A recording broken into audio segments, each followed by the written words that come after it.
NISA is still the best way for most people to invest in Japan. In this video, I'm going to quickly review what NISA is and why it's so good. Talk about how to use NISA in 2025. Tell you what you need to do if you have legacy NISA accounts. And then explain who should and who shouldn't use NISA. I'll also mention some alternatives to NISA at the end. Let's talk about it.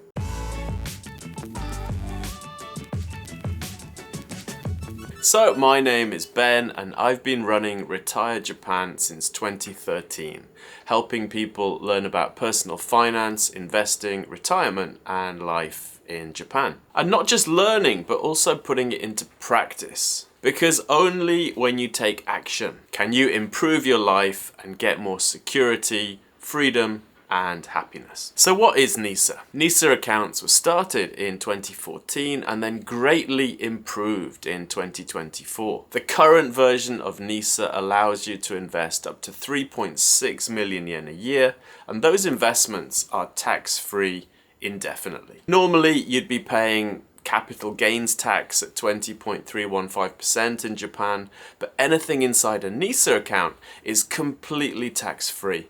Nothing to declare, nothing to pay. So there is a lifetime contribution limit for NISA. You can only put in up to 18 million yen in total, which would be 5 years of maxing out the account. Now, of course, there's no need to max out your annual limit. Most people put in as much as they can afford, and if you do that for a decade or two, you should end up in a fairly comfortable position. So how should you use NISA in 2025? Well, there haven't been any changes to the NISA system this year, so if you had a NISA account last year, just keep doing what you were doing then. If you're starting to use NISA in 2025, I would recommend putting most of your money into low-cost index funds, probably mutual funds, and you can buy these in both sections of NISA. I like the Emax's Slim All-Country Fund, which has been chosen as the best fund in Japan by independent financial bloggers for several years now. It's incredibly popular, but there are a number of similar funds, so you can certainly find something suitable.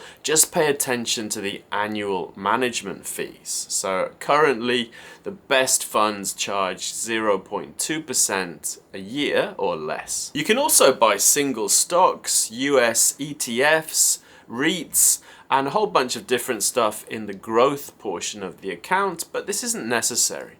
I just buy the same mutual funds in both sections of my NISA. What should you do if you have legacy NISA accounts? So NISA accounts from before 2024. The short answer is nothing. There is no need to sell your legacy NISA accounts before the tax-free period ends. Legacy NISA accounts from before 2024 had limits on the tax-free duration of the account, either 5 years for regular NISA or 20 years for Tsumitate NISA. There's no downside in leaving them to grow until that tax-free duration ends. At that point, they'll be moved into your taxable accounts. You can either leave them there, and any future growth will be taxable, or you could sell them and use that money to fill your NISA account if you're not able to fill it with fresh money. And you still have annual or lifetime contribution left. Now, if you have investments in your taxable account and you're not able to fill your NISA account, then you might want to consider selling the taxable investments and using the money to invest in NISA, because there's no point in paying taxes if you don't have to. So who should use NISA and who shouldn't? Well, anyone living in Japan over the age of 18 can open a NISA account.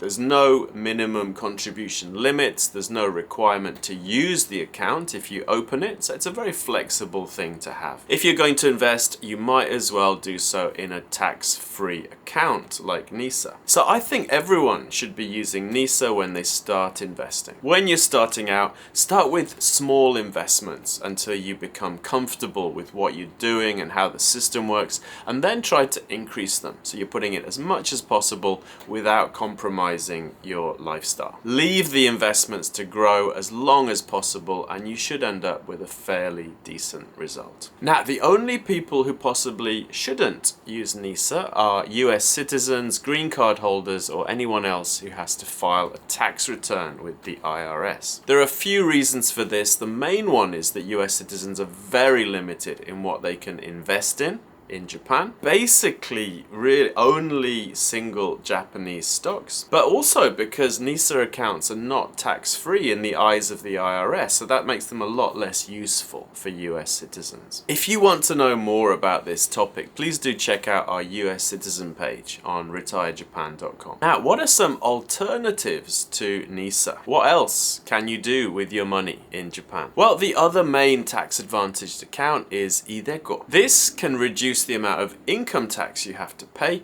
so it's a great way of reducing the amount of taxes you pay and saving money for retirement. We have some videos and articles on the site about this topic. If you're interested, please go and check those out. Now, if your income in Japan is very high and you're paying a lot of income tax, you might want to look into investing in real estate.